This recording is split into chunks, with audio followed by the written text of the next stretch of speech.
We'll call to order the Board of Zoning Appeals. Would you please stand for the pledge? Jerry, would you lead us in the pledge, please?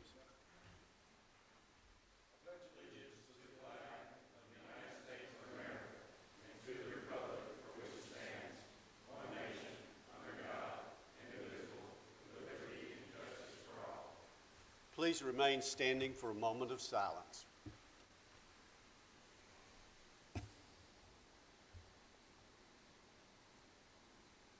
Thank you. Roll call, please. Zane Cantrell. Gary Farley. Here. Veronica Buchanan. Here. Jerry Sartain. Yes. Joe Michoto. Here. Michael Rather. Here. Jared Barrett. Here. Zane Cantrell. Present. All regular voting members are present. We'll be voting on each item that comes up.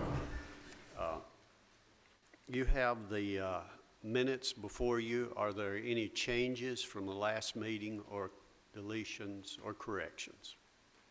If not, I'll entertain a motion on it. I move to approve it. Have a motion to be approved. Do we have a second? We've got a second. All those in favor say aye. Aye. Those opposed, like sign. They are approved. The first item of business is a request by Glenn Mitchell, who is requesting approval allowing the establishment of a community church. And what do you have on that, please? Thank you. Application 2016-7 involves property located off John Bragg Highway. It is a 19-acre site, which they are requesting special exception approval to allow the establishment of a community assembly facility with a maximum occupancy of 150 to 500 persons on the property located in the RM zone. The applicant, Glenn Bud Mitchell, is seeking this approval for the establishment of the Science Hill Church of Christ. I believe that they will be relocating to this site that's located off John Bragg Highway. The site itself, if this were approved tonight, would need to go through a technical review by county staff, including engineering, consolidated utility, and any other entities that would have any input during a site plan review.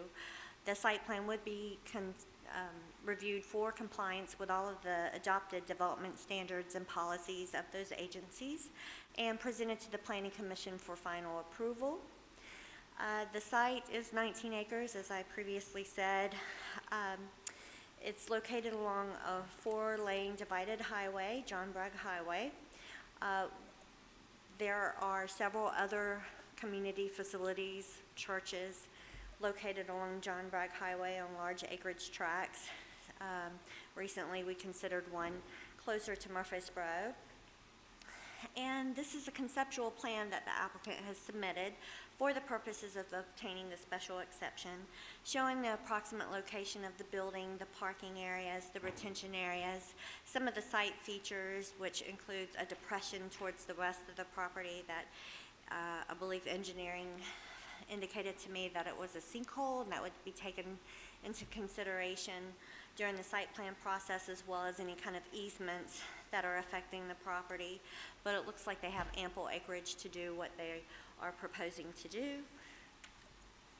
We have received several phone calls regarding this request.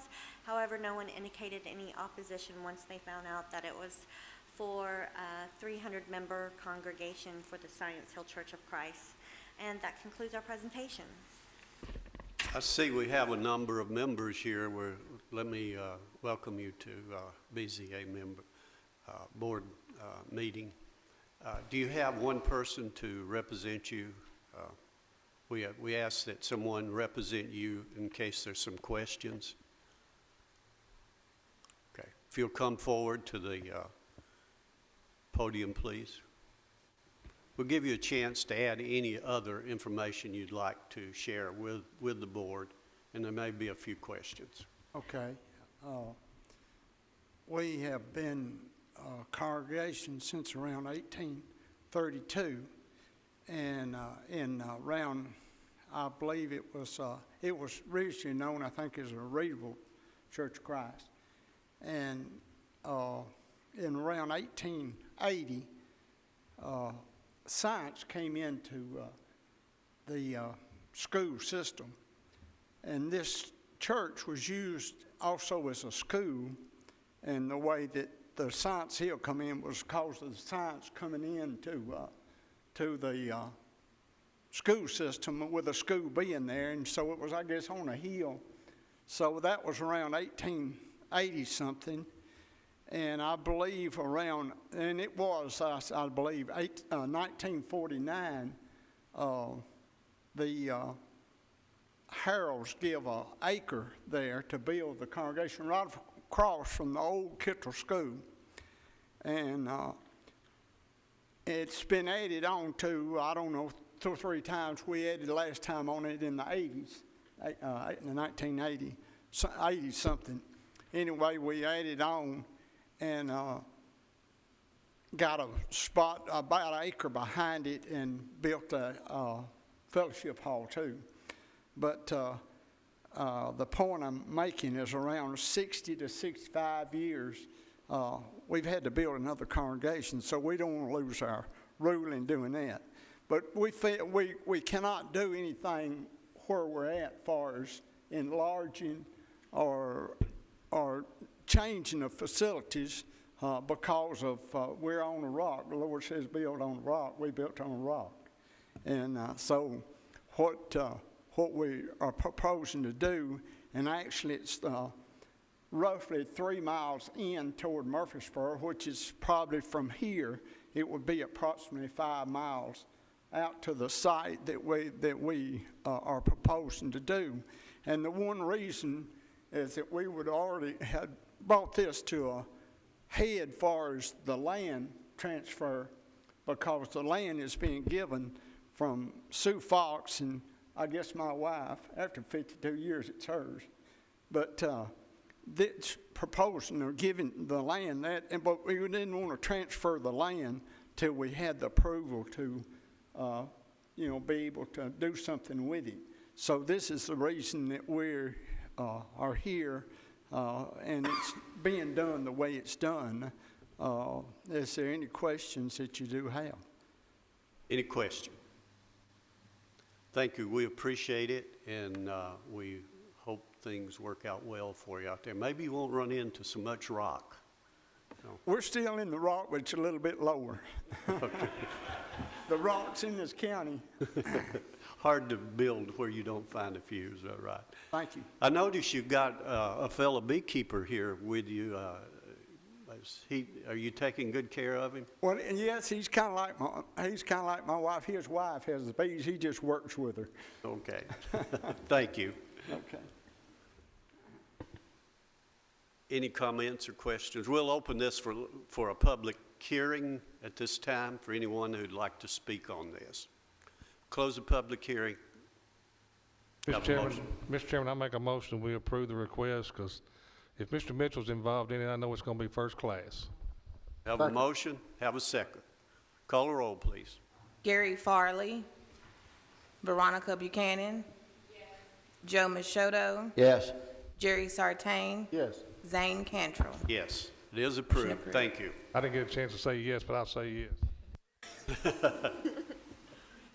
The next item we have is a request for Verizon Wireless, and this is a communication tower.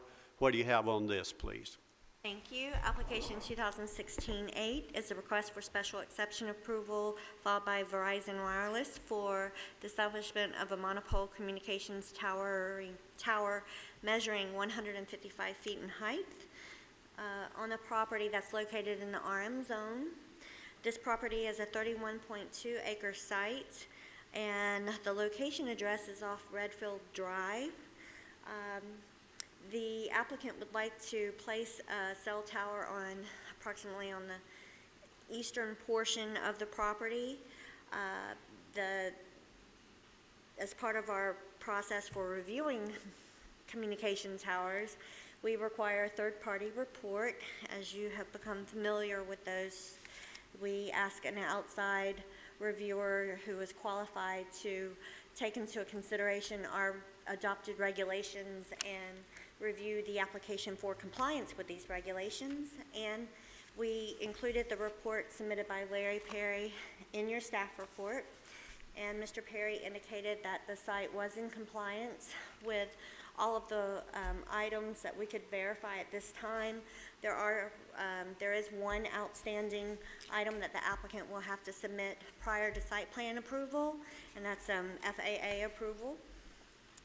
There was a comment in his original summary that took into account the location of the tower on the site, and an existing fence line shown on the survey was mistaken for a property line. And the original recommendation was to move the tower 11 feet to meet our setback requirement, that the tower shall be equally distanced 155 feet, the height of the tower, from all property lines. However, this requirement was met as originally proposed, and as we passed out in the pre-meeting, a letter from the consultant correcting his original recommendation.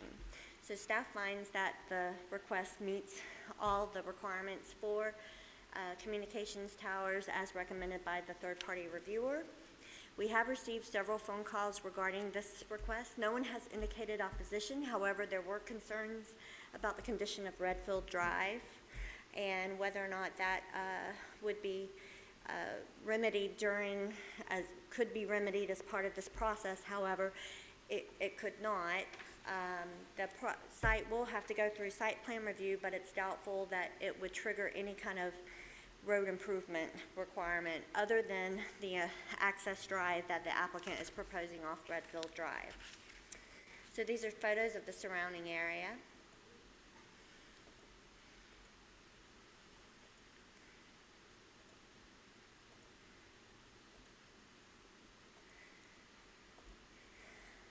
And this is just a portion showing the portion of the property that's affected.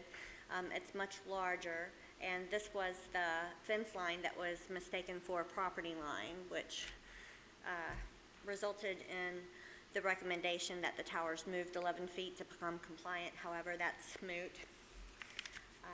This is the site that's planned. It'll be a typical 100 by 100 lease area that's fenced in, as well as has improvements. And then the access drive will be off Redfield Drive. This is an elevation of the tower, and they demonstrate that there will be opportunities for location, for locating additional antennas by other providers. And just a couple of other plans showing the layout of the lease area. This is the overall site, and again, that tower is going to be located on this portion of the 31-acre tract. And that concludes our presentation.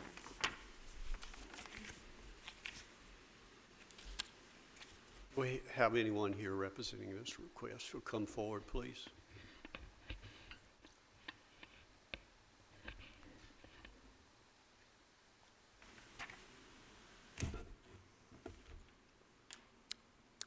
Good afternoon.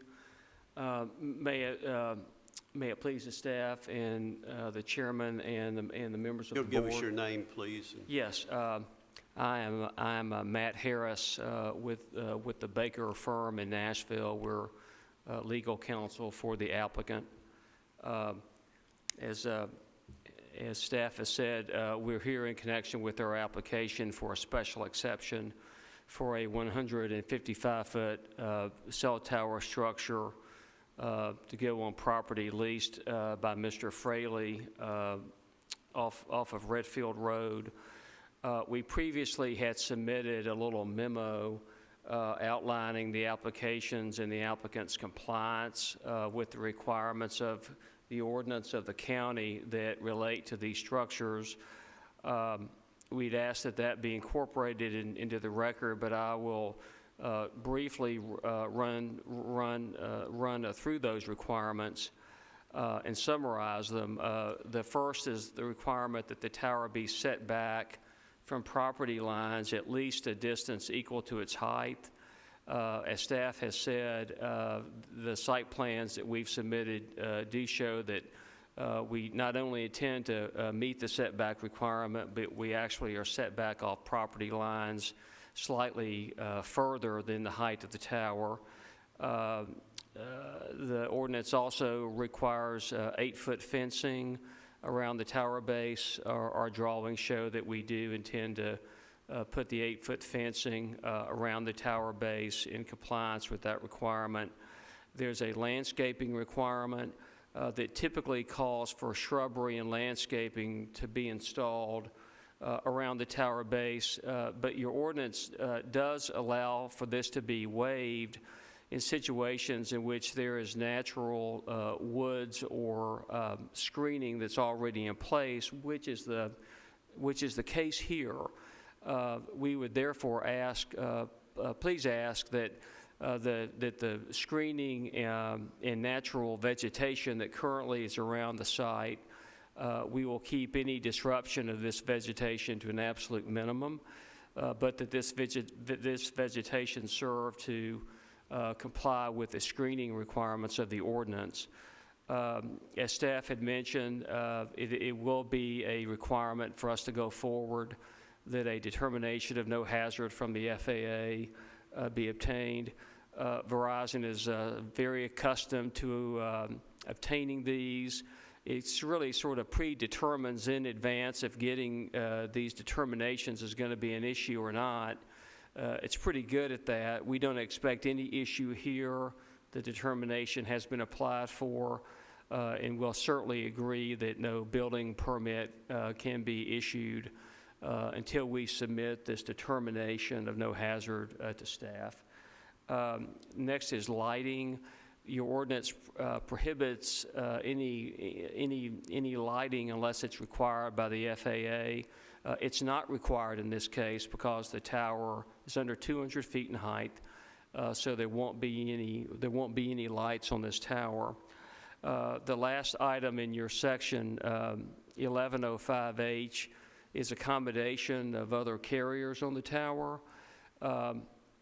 We have submitted a letter from the applicant confirming its agreement that we will accommodate other co-locators, other carriers on this tower in the future, should they wish to co-locate on the tower.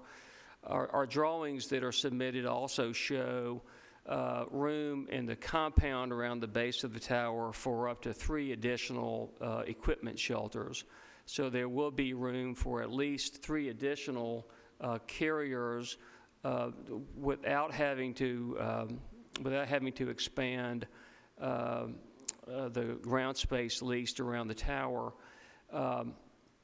Also, we'll confirm that the tower will be structurally sufficient to accommodate additional carriers as well.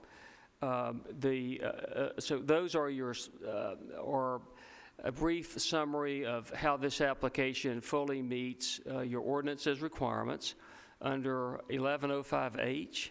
The general requirements of your ordinance, I'll briefly just simply refer to those. The tower must be designed to protect public safety. As noted before, this tower does comply with setback requirements.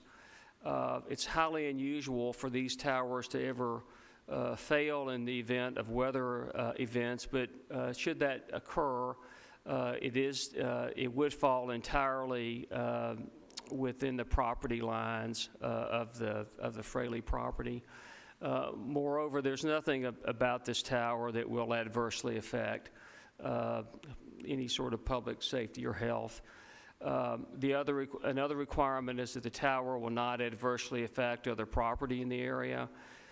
This tower will not create any noise, any dust, any fumes, nor will it have any adverse effect on traffic.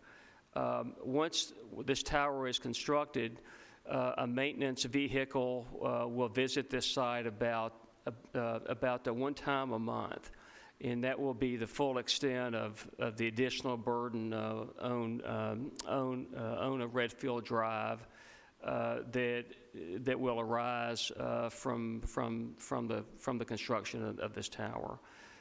It will not have any material impact on on any sort of local traffic patterns. The tower must conform to other applicable provisions of your zoning ordinance. We've already covered that it does comply with Section 1105H of your ordinance. The tower must be located as to be compatible with the surrounding area. This tower is in a more rural area. There is a significant amount of vegetation and natural screening in place. It will have minimal impact on the nearby view shed from the surrounding area. It is a monopole as opposed to a guide tower or a lattice tower, so it's more of the aesthetically pleasing type of cell tower, if you will. And the last requirement is that, or the last point I would make here is that the tower will in fact confer safety benefits to the county, and that its whole intent is to improve the quality of cell coverage in this part of the county. And I'll touch on that just briefly, even though it's not technically a requirement for approval that we justify need per se or put a lot of information in front of you about why the tower is needed. It is, but we want you to understand, however, why this tower is needed at this time. The two closest towers that the applicant is on is on a tower that we call the Almaville Tower. That's the tower that's kind of at the intersection of I-840 and I-24. The other nearest tower is what they call Seminary, and that's west of I-24 near the Almaville Road exit. These are the two closest towers. Due to the development and growth in the county in general, and the increase in the usage of data through smartphones, iPads, things like that, from users near these towers, they're simply maxed out. These towers, the Almaville Tower and Seminary, they're on overcapacity. Therefore, you have increase in dropped calls, blocked calls, slow throughput in the data usage. So it has the effect of, and this is shown on the propagation studies that I think are part of your package.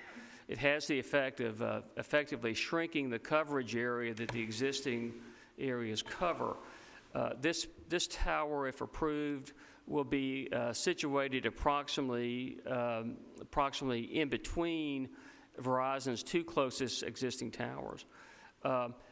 This tower will take traffic off of the Almaville and Seminary Tower, allowing those towers to provide the capacity and the coverage that they were intended to provide, thus increasing the overall sort of quality of cell coverage of those who are on the Verizon system in this part of the county.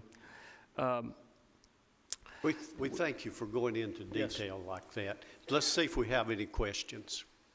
Joe? You say you've got natural screening. Is there enough natural screening there to make sure that that's not seen by any of the neighbors in that neighborhood? Well, it's enough natural screening to ensure that the tower compound and the tower base, I think, is masked. Okay. It's not. There certainly will be areas where portions of the pole itself is visible. Yeah. But yes, it's our understanding that the tower base area should be sufficiently screened with what's there. Yes, sir. Okay, but if it's not, you will add screening.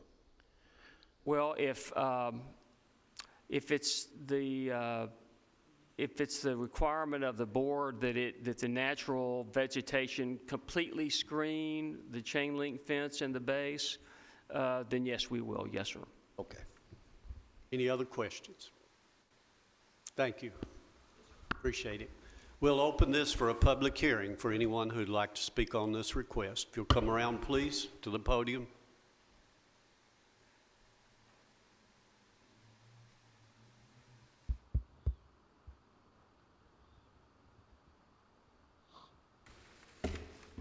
How y'all doing?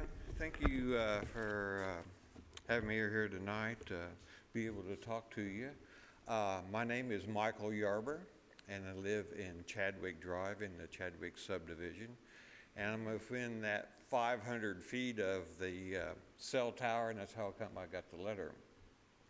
I've been there since about 1989 and moved in that neighborhood, nice, quiet neighborhood, dog walking neighborhood.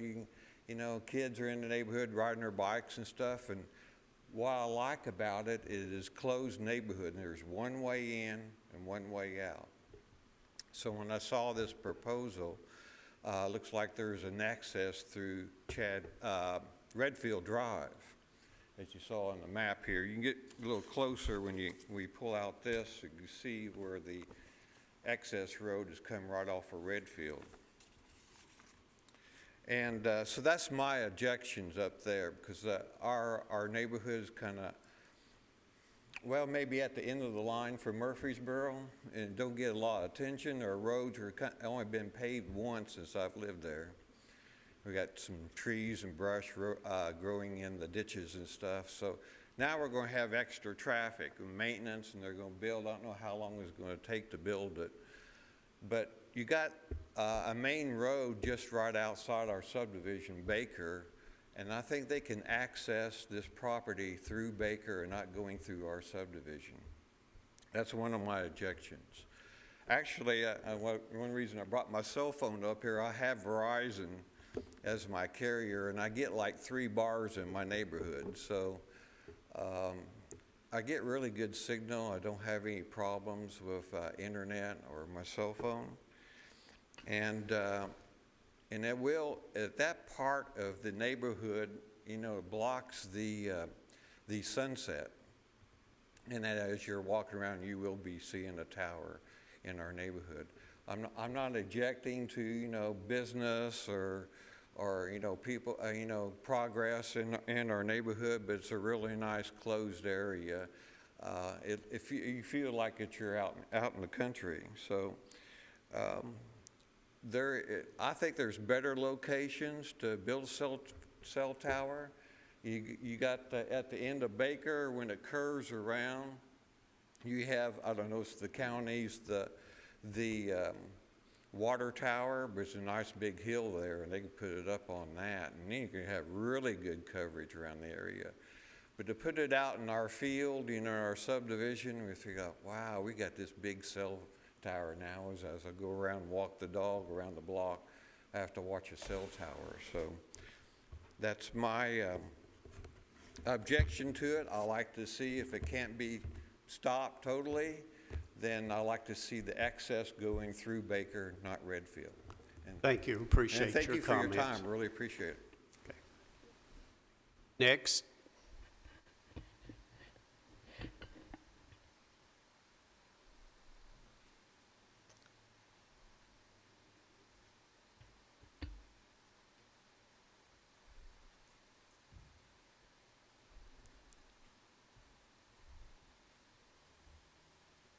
Thank you for letting me speak with y'all. I've just got a couple of If you'll concerns. give us your name first. My name is Linda Wise. I live at 5115, which is where they're going to build the sire is directly behind my house. So as the gentleman was talking about the coverage, the foliage and everything, you'll definitely be able to see it from my house because, like I said, my property is right directly behind it. I'm concerned if they're going to be blasting to put this tower, something's going to have to hold it up. I mean, it's a 155-foot tower. I'm concerned about the blasting. I'm concerned about our property value. I mean, the whole reason I purchased the house was because I look out my back door and I see Mr. Fraley's property. I see cows and donkeys, and I don't really want to be looking at a 155-foot tower out my back door. And there's 3 of us right there in that curve, 51, 15, 21, and 31, that'll be looking at it right out our back door. And, but my main concern is about the blasting. Because when they were blasting for the new school, which is on Baker Road, it shook my house. I can only imagine what it's going to feel like if it's in my backyard. So, I mean, that's all I've got to say about it. Thank you. I appreciate you letting me Appreciate talk. your comments. Anyone else? Have the public hearing. Anyone else? Okay, we'll close the public hearing. Are there any comments from the board? Let me just share a couple of things with neighbors out there. We appreciate your being here. Number one, we have a staff review of cell towers, every cell tower that comes. And they determine whether it meets requirements of the board or not. And it does meet requirements. On top of that, we have a third-party independent review of all cell towers. And the information coming back to us, it meets all federal, state, and local requirements. Now, the board does not have any authority to tell a cell tower where they can set a cell tower on property. We don't have that authority. If you have a problem with the road, we don't have any authority to tell you that we can have the road changed.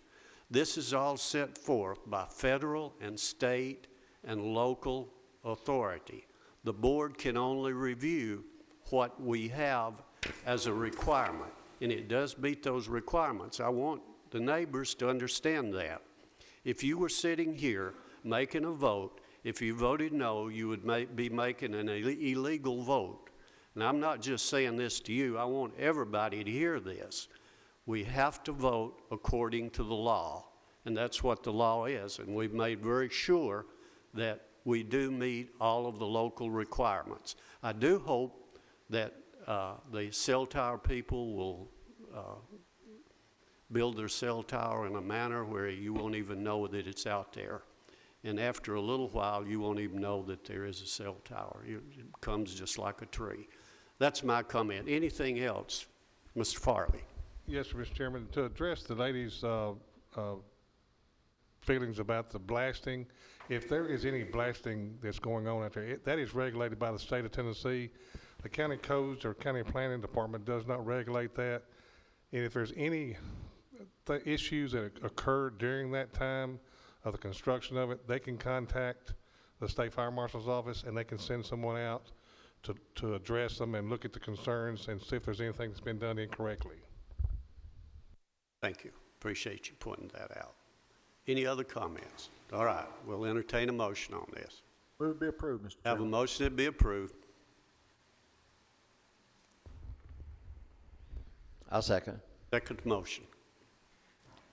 Call the roll, please. Gary Farley, Yes. Veronica Buchanan, Yes. Joe Machado, Yes. Jerry Sartain, Yes. Zane Cantrell. Yes.